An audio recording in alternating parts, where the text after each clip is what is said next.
Yo, what's up everyone? Kyrios here, and today we're going to do a Void Rift guide. It's not going to be a full guide, mainly because a lot of people are having trouble with it. So we carried, I must have carried at least like 7 different teams through it last night.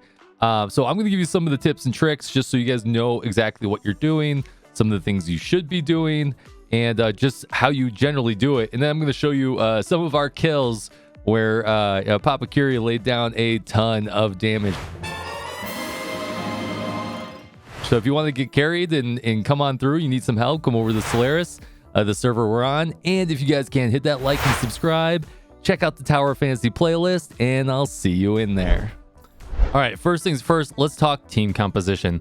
1, you're going to need a shield breaker. That could be King, it could be Meryl, it could be a 3-star Shiro. But you're definitely going to need to bring a shield breaker to burst down those shields. It'll help your team out a lot.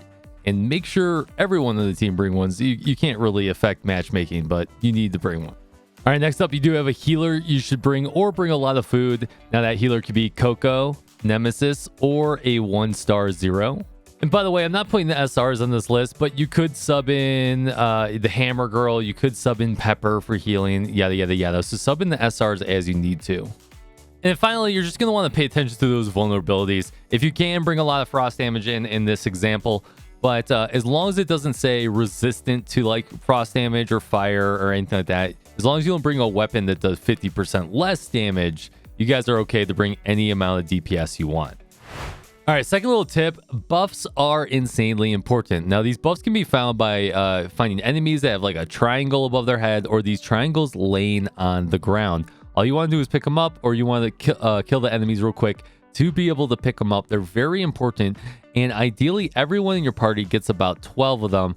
These buffs also make it so you can actually do the damage that you can see, that you were able to see on screen, be done.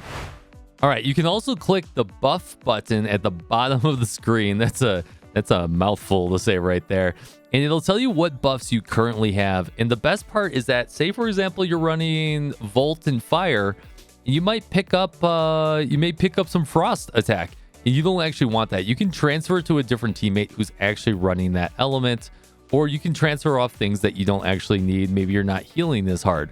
So if you have a coordinated group, you can actually stack a lot of your efforts. Like for example, if everyone was to trade me their Volt attack, I would do even more damage. And finally, the name of the game is to find 3 different keys. These keys can be found off the steel lizards that are randomly around the different worlds. So you're just going to want to track them down, take them down, and then essentially take their key, and it'll advance the progress for everyone. Now, once you have all 3 keys, you can start the encounter in the top right. Now, you don't have to start it right away, but there is a time limit on Void Rifts, but you have a decent amount of time. All right, I'm going to show you guys one of my runs. I'm going to speed up the beginning farming portion, and then I'm going to play the boss kill in real time. I hope you guys enjoy.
There you have it. If you guys do need help, come join us on Solaris. We do have 2 different guilds. We have the Baka Brigade and the Baka Supremacy. Our second guild is recruiting right now. If you guys haven't liked and subscribed, hit that like and subscribe button. Come join us on the Discord, and I'll see you on the next video. Peace out. Fist bump from me to you.